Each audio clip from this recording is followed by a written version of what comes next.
Баршаңызға сәлем. Бүгін сіздермен лазанья салатының рецептімен бөлісемін. Ал сіздер каналға тіркеліп, қоңыраушаны басып кетуді ұмытпаңыздар. Осы салатқа керекті азық-түліктің тізімі видеоның астында көрсетілген. Брынзаны текшелеп тураймыз.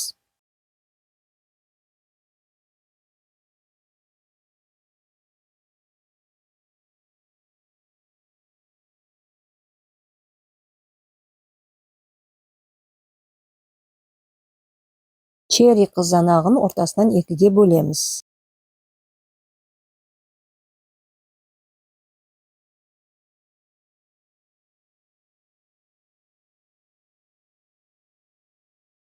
Туралған қызанақты шұңғыл ыдысқа саламыз. Бір бума кинзаны ұсақтап тураймыз.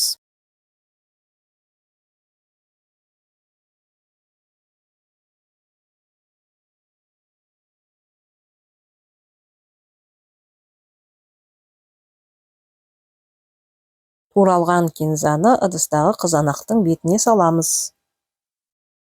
Шампиньон саңырауығын аршып, қара дақтар болса тазалап, 4 бөлікке бөлеміз.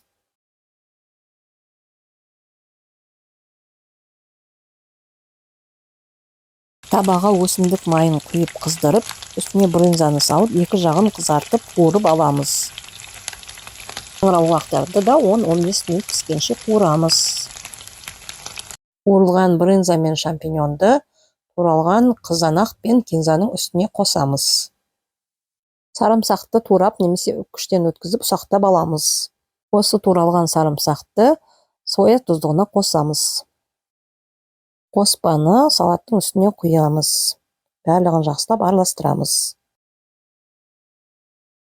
Осымен салатымыз дайын. Видео ұнаса лайк басып, комментарий қалдырып кетіңіз. Келесі видеоларда кездескенше.